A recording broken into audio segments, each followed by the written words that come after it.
আমার গায়ে কুর্তিটা এখান থেকে এখানে ট্রান্সফরমেশন কী করে করলাম সেটাই দেখে নেওয়া যাক। তো আমি Priti, welcome back to my new video. তো প্রায় অনেক মাস ধরেই ভেবেছিলাম এমন কিছু একটা করে সরস্বতী পুজোয় পরব।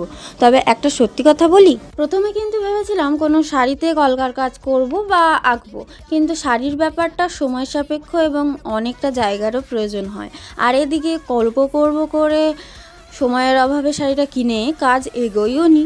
তাই শেষে মিশো থেকে খুঁজে খুঁজে এই কুর্তিটা বের করলাম এবং হাতে পাওয়ার পর লিটারালি কয়েক ঘন্টাতেই কাজটা কমপ্লিট করেছি, তাও আবার সরস্বতী পুজোর একদিন আগে।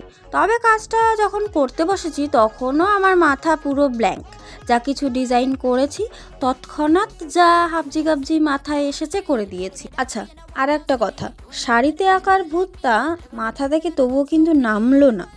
আর একবার যখন ভেবেছি তখন আজ না হোক নিশ্চয়ই খুব শিগগিরই কাজটা করব। আর তোমরা ইতিমধ্যেই আমার ইনবক্সে এবং কমেন্টে এই কাজ সম্বন্ধে প্রশংসা করেছো, তার জন্য অসংখ্য ধন্যবাদ জানাই। আরও নতুন নতুন কাজ অপেক্ষায় রয়েছে, এক এক করে সেগুলোও নিয়ে আসবো।